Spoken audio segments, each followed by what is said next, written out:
pumunti lang sila, ibig sabihin ng glow up. Hindi ako matututo kung hindi ko napagdaan. And kahit mahirap, hindi agad sumusuko. Catch me if you can! Who really am I? So hello everyone, I'm Amaraya Hazel A. Plumantes, together with John Polay Caniete. Liza Libradoras. and in this podcast, meron tayong 4 topics. So ano nga ba yung 4 topics na yon? Ang tatalakayin natin ay physical self, social self, material self, at psychological self. So before that, i-explain ko muna ang mechanics natin. Meron akong box dito, and this box contains questions to those topics. So first, unahin muna natin si JP. So, pumili ka. So, ang tanong is, has society ever influenced your standard of beauty? For me, siguro oo, minsan kasi since exposed tayo sa social media and nakikita natin yung mga trend on TikTok like glow up. Yes. Kasi ang ibang perspective ng ibang tao, like kunyari, pumunti lang sila, ibig sabihin ng glow up. Meron siyang kaakibat na dark side kasi parang discoloration ka, parang gano'n, parang racist ang gano'n. Colorism. Parang oo. Kasi parang ang pinaparating mo, kapag kayo manggilang yung kulay ng balat mo, is hindi ka pa nag-glow up, which is question yourself na, tagal ka naman mag-glow up. Paano yung kulay mo na yun is natural na talaga Yung skin tone mo. Yes. Kaya minsan talaga mapapaisip ka na, ganito na ba talaga yung standard ng beauty ko? Or siguro na-apektuhan lang dahil sa mga trends. Ayun lang. Okay, thank you. So next, Liza. How does your relationship define who you are? For me, ngayon, malaking parte na ng buhay ko kung sino ako ngayon dahil sa mga taong nakapaligid sa akin. Honestly, my relationship is define who I am now. And lalo-lalo na sa magulang ko na role model sa pagiging marespeto and pag-value sa mga bagay and appreciate. And kahit mahirap, hindi agad sinusuko. And ayun, I'm so thankful na, especially din sa mga friend ko ngayon, na nakakapag-motivate sa akin. And ayun.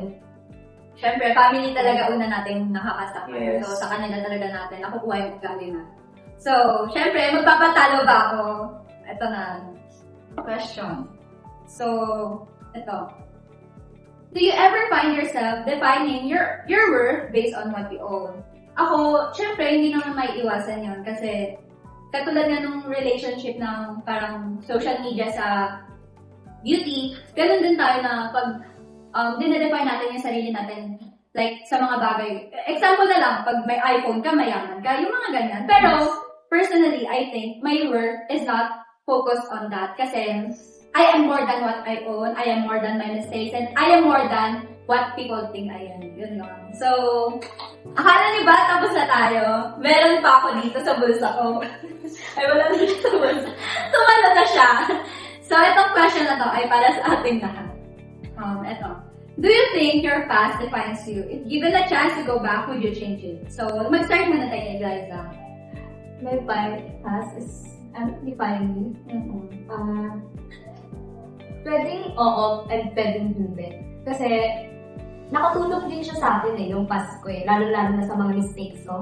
Parang doon ako natuto and naging guide ko yun pero hindi siya pwede maging limit. Like, marami akong natutunan. Like, maging mas matatag pa sa pagsubok na dadating. And yeah, yun lang. Pwede siyang hindi, pwede siyang oo. Wow, ganda naman ang sagot. Miss Universe!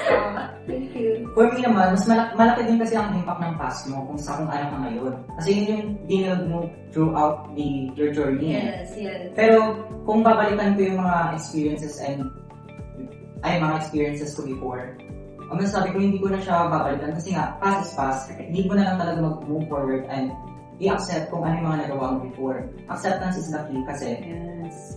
habang tumatanda ka, dapat hindi ka more on nagsisisi pero hindi ka na i-improve over time. I think tama yun na mag-reflect ka, pero huwag kang mag-dwell doon. Like, nagkamali ka, pero hindi mo kailangang saktan yung sarili mo pa. Yes. Kasi mahirap na ngayon magkamali. What more yung sarili mo yung kalaban. So, ayun, kung babalik ako, wala akong babaguhin kasi hindi ako matututo kung hindi ko napag-aaralan. So, ayun. Thank you for our wonderful guest and thank you for listening. So again, this is Catch Me If You Can, Who Really Am I?